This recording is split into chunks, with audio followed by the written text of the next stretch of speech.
As the mayor, it's your job to take utmost care in planning and placing out the buildings in your town, no matter how tiny it may be.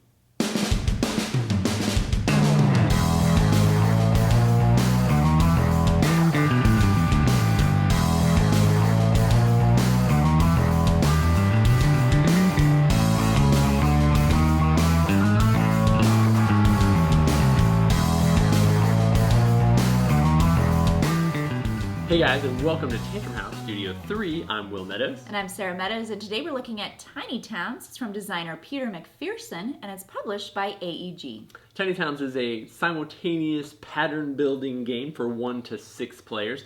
We've got a review copy of it here, so let's take a look at how it's played. To set up the game, randomly choose one of each type of building card and place them in the center of the table with the matching building tokens nearby. Give each player a building board, a magenta monument token, and 2 monument cards, and then you're ready to begin.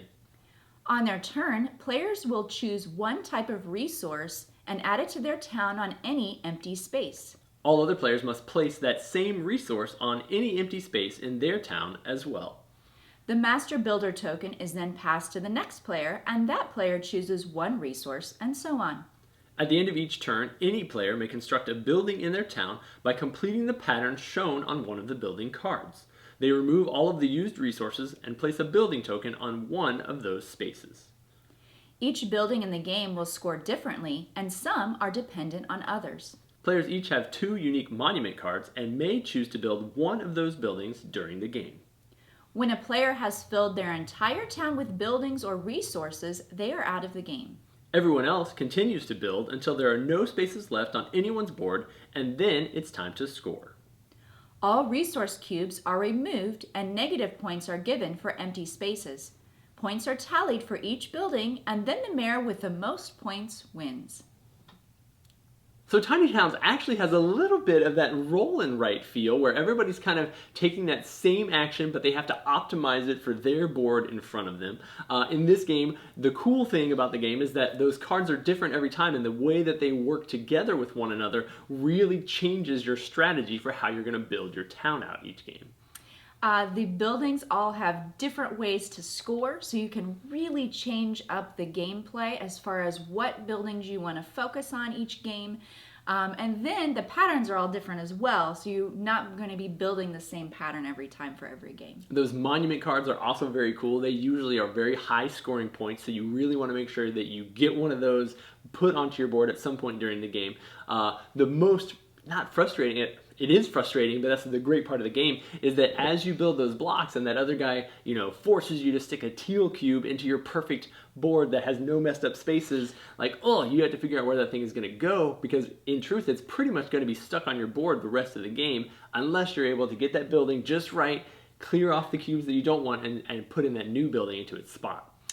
I like that this game has a couple of different modes of play. You can choose to do, like we said in the previous shots of each player being a master builder taking turns, or they have a deck of cards that you can flip over one at a time so that everybody will struggle the same to put those cubes on the board. Yeah, we've had a lot of fun with this. I do feel like it's a similar experience every time, but the puzzle is incredibly different because you don't know what that guy next to you is going to go for. There's so many options out on the table. It's almost always a bad idea to just kind of focus on building 2, because regardless of what you want to do with your board, you've got to deal with however many other players are trying to insert cubes onto their board, which obviously make it onto your board.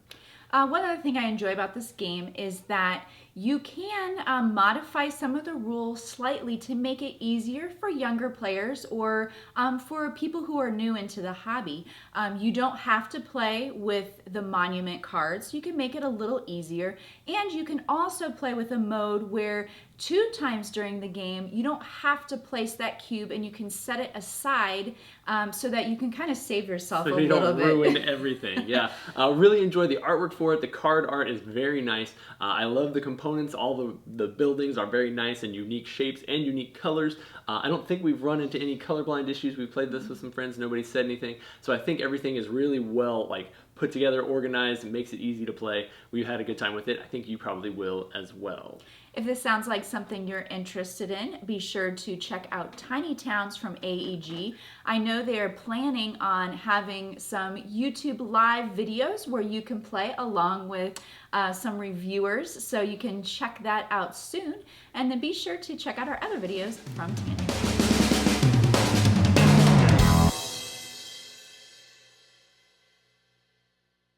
Rocked it first time. Is a pattern building, kind of a simultaneous selection. We're not doing action. And our Peter McPherson, does that published by AEG? Board in front of them in order to build the most point value, most point value place.